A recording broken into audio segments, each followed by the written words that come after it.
yo cuando trabajé en las cárceles trabajé con Máximo. Y tuve 12 años, más, 14 años, pero el programa universitario duró menos, trabajando con gente de Máximo. Y la idea era, mira, este es el momento propicio para que esta gente se desarrolle. No esperar que salgan de Máxima para entonces empezar a atenderlo. Y esa siempre fue mi pelea con los distintos administradores. Pero tú sabes, ¿no? Corrección, se le va a todos los chavos en salario. Y entonces, su solución siempre es poner más guardias, ¿no? Porque poner más guardias crea más empleo también. Y no realmente crear cosas que cambien sustancialmente la situación y la mentalidad.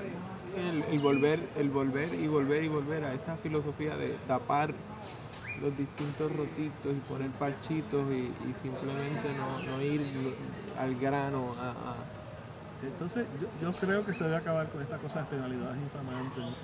Es decir, yo creo que una persona, mira, cualquier patrón juzga, para eso son los periodos probatorios de 6 meses, ¿verdad? Cualquier persona juzga si esta persona es apta para trabajar para mí o no.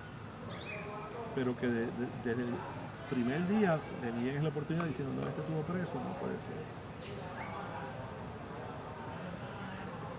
Eso es terrible, especialmente si alguien te viene de Nueva York, eso no tiene problema ninguno. Entonces, más a fondo en cuanto a de qué se trataba la iniciativa que usted tuvo con los confinados, de qué se trataba el proyecto. Me dijo ya que duró más o menos 14 años. Bueno, yo estuve trabajando como 14 años en las cárceles, pero de ellos hubo 12 en que estuve dando clases universitarias, ¿no? Los primeros 2 yo estaba tanteando. Mira, yo acabé en el asunto de las cárceles porque yo estaba viviendo en Caimito. Y en Caimito fue una época muy problemática en que los jóvenes empezaron a caer en problemas, empezaron a caer presos, por la cuestión de la droga y el crack y todo eso. Entonces yo empecé a visitarlos a la cárcel. En eso abren una cárcel nueva de Máxima en Bayamón, el 292. Y resulta que varios de los presos que yo visitaba los ponen en esa del 292. Cuando yo llego allí, me entero que tengo que verlos a través de un cristal. Y eso era absurdo, ¿no? Porque el cristal era una barbaridad. Entonces yo fui a donde la social y yo le dije, mire, yo no puedo regalar con el cristal. Y ella, muy amable, me dice, pero eso es muy fácil. Usted se hace capellán de esta institución y lo puede ver personalmente. Eso es fácil y razonable. Y conseguí la documentación y conseguí la carta de capellanía y era capellán. Cuando llego yo con mi carta de capellanía, lo más orondo, el superintendente me dice, bueno, pues usted entenderá que ahora es capellán no solamente los de Caimito, sino todos los que están aquí. Y entonces me manda con un guardia por toda la institución y visito las 292 celdas, ¿no? Porque las cárceles llaman por número, los números son por la cantidad de presos. Entonces paso por todas las celdas y ahí le doy la mano a todos los 292. Y entonces empecé a ir primero una tarde en la semana y después 2 tardes y después 2 días y después 2 días y medio y no podía más porque el resto estaba acá en la Yupi. Pero me di cuenta de que no tenía nada que hacer, era una cárcel nueva, no había servicio, no había nada. Y entonces pues empezamos a inventar. Un grupo desarrolló un club de lectura y yo llevaba libros y leíamos y lo discutíamos, todas las semanas leíamos algo distinto y discutíamos. Y otro grupo era para desarrollar sacar el diploma de 4º año, porque no había todavía maestros en esa cárcel. Y así pasé los 2 primeros años. Entonces resultó que 2 de los presos vieron por el Canal 40 los anuncios estos de la Universidad Metropolitana, que tú podías coger clases por televisión y que podía sacar el crédito universitario. Entonces, estos dos me pidieron que si yo podía interceder para que ellos pudieran matricularse, ¿no? Bueno, pues yo conseguí los permisos tanto en la UMED como en corrección y empezamos con esos dos. Y yo me ofrecí gratis de darle las clases, que eran las de curso básico, ¿no? Empezamos con humanidades y español. Yo dije, está bien, yo doy gratis las clases y me reporto allá al UMED. Y nada, recogimos chavos aquí entre amigos en la Yupi y pagamos la matrícula. Pero lo que pasó es que de pronto nosotros se enteraron y de pronto el semestre que viene había 5 más. Wow. Entonces, pues, otra vez nos movimos aquí la Yupi, no sé qué, recogimos los chavos y entonces teníamos 7. Y claro, pues tenía clase de primer semestre y de segundo semestre, entonces conseguí a alguien que me ayudara. Y claro, lo que pasó fue entonces que otros más se interesaron. Entonces el grupo empezó a crecer. Entonces, pues tuve que buscar más tutores, ¿verdad? Y llegó un momento en que la cantidad de chavos que tenía que recoger cada semestre era terrible. Tú sabes que a las 3 de la mañana tú despiertas y dices, yo debo 3.000 y pico de pesos a los médicos, ¿cómo yo voy a pagarlo? Bueno, pues conseguí gente que me ayudara, pero era cada vez más cuesta arriba, ¿no? Y entonces, finalmente, el monitor federal que había en esa época, en los 90, se enteró del proyecto y mandó a alguien que lo visitara y le gustó la idea. Y entonces me sugirieron que les hiciera una propuesta al monitor federal. Una propuesta anual para que el monitor federal, de los fondos de las multas que había pagado el gobierno de hacinamiento, le pagara a la Universidad Metropolitana por la matrícula. Y de esa manera no tenía que estar buscando chavos. Y eso fue chévere, y entonces el proyecto se expandió a la 308, a Malvina, a la 1072. Eventualmente cubrimos una serie de instituciones.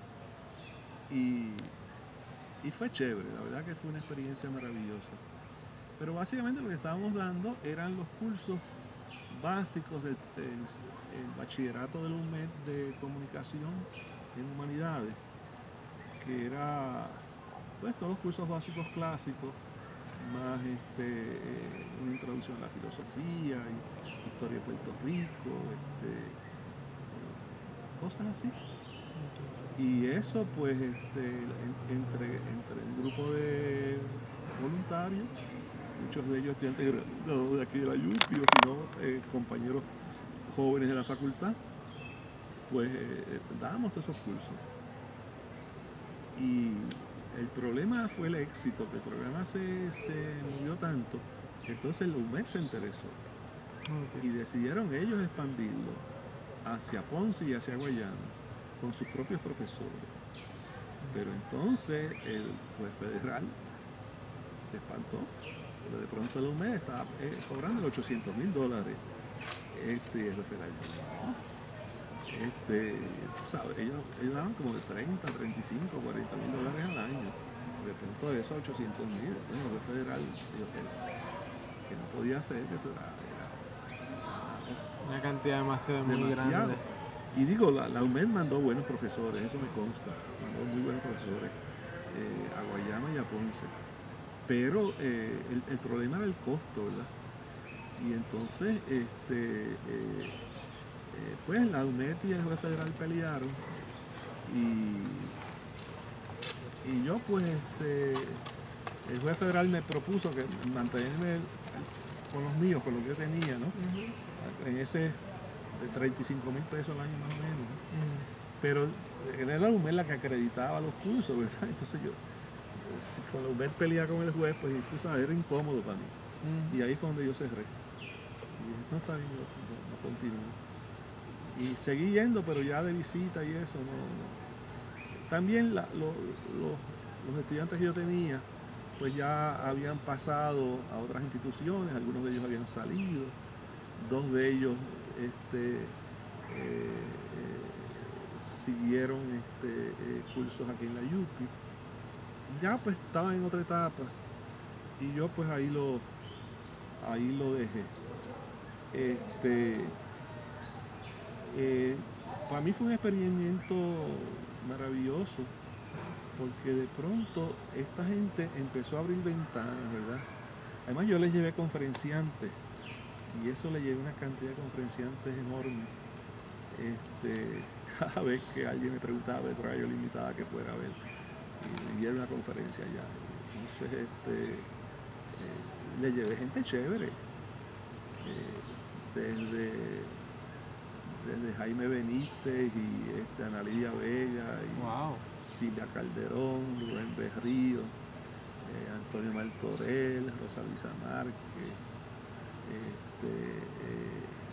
Germán Riquejoff, Rubén Río. Bueno, fue una cantidad enorme de gente. Yo creo que en todo mi bachillerato yo no he tenido oportunidad ni con la mitad. Pues fueron muchos de ellos, Rosario Ferré, fue, bueno, una cantidad grande de ellos. Y claro, pues eso cada vez le seguía abriendo ventanas, ¿ves? Porque entonces si habían oído a Nadia Vega, pues entonces querían leer a Nadia Vega. Y si habían oído a fulano hablar sobre tal cosa, pues querían saber más. Y fue una experiencia bien bonita. Y de hecho, de los que participaron en el programa, que en total fueron como unos 150. Wow. Algunos de ellos después, cuando salieron, acabaron su grado universitario. Algunos sacaron maestría. Están trabajando. No te puedo decir que el 100% de los casos fue exitoso, ¿no? Hubo también casos tristes, que eso pues, desgraciadamente pasa, ¿verdad? Pero digo, por lo general, le fue bastante bien. Y ellos se reclutaban a sí mismos. Es decir, cuando veían que alguien estaba estudiando, el de al lado decía, ¿y qué tú haces? Y entonces, pues quería unirse, bueno, está bien. Yo, con tal de que tuvieran el diploma de cuarto año, lo sabía. Y si no tenían el diploma de cuarto año, los ponía a coger tutorías para sacar el diploma de cuarto año. Y lo sacaban. Una vez tenía yo, esto me recordé porque los otros días estaba andando por Puerto Tierra y me llamó un residente de un hogar que hay en Puerto Tierra. ¿Y cómo? ¿No me reconoce? No lo reconocí. Y eran estos muchachos que sacó el diploma de cuarto año. Pues había un grupo de ellos preparando el examen de cuarto año y instrucción no enviaba. Esto se le pedía continuamente que enviaran a alguien a que diera el examen de cuarto año y no enviaba. En eso coincidí yo con Celeste Benítez, que era secretaria de Educación, en una actividad y le conté el cuento de que no llegaba nadie. Al día siguiente llamaron de Educación para hacer la cita y cogieron el examen. Hola. Ella es Isamar, otra de las Isamar, que está en el proyecto. Así es que fue una buena experiencia y a mí me convenció de que, mira, si tú haces algo con los presos, en que ellos se sientan, tú sabes, pues hace una diferencia en su vida. Se desarrollan, tienen pues toda la... Y yo vi eso, yo vi que eso funcionó. Y funcionó, te digo, con gente, empezamos en máxima seguridad. Y funcionó. Si eso funciona, pues ¿por qué no meterle más esfuerzo a eso, verdad? Y claro, mira, 1000 contratiempos y 1000 luchas y 1000 vainas, estas cosas no siempre son fáciles. Sí. Había que hacer mucha diligencia de estas privilegios, pero había que hacerla. Mucha cuestión burocrática. Mucha vaina burocrática. Pero la UMET en eso también ayudó, pusieron a alguien a tramitar parte de estas cosas, aunque eso me relegó a mí porque yo me iba poniendo cada vez más viejo, entonces pero fue una experiencia para mí bien bonita y eran ellos los que llevaban la cosa, fue iniciativa de ellos el asunto y ellos eran los que montaron el asunto y los que tú sabes, crearon las condiciones.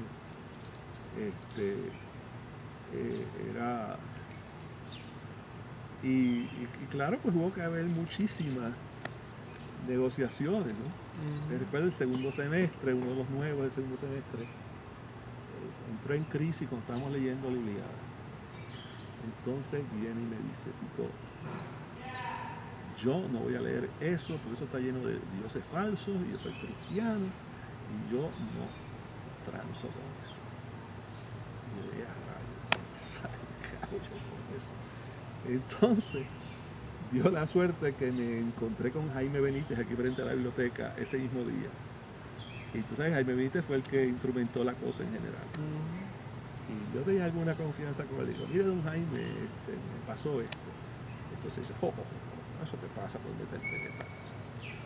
Y dice, no, don Jaime, usted va a ir y usted le va a explicar a ese preso por qué hay que leer la Ilíada. No, sí, don Jaime, usted fue el que nos metió en esto. Oye, y me dijo que sí. Claro, entonces después tuve que hacer todos los trámites en corrección y toda esa vaina, pero lo llevé, fue el primero que llevé. Y fue maravilloso, porque en ese momento lo que había el grupo era relativamente pequeño. Y sentado alrededor de una mesa con Jaime Benítez, y Jaime Benítez habló, pero o sea, yo estoy seguro que alguna cosa vieja que le hubiera preparado en otra época lo sacó, pero fue efectivo, buenísimo.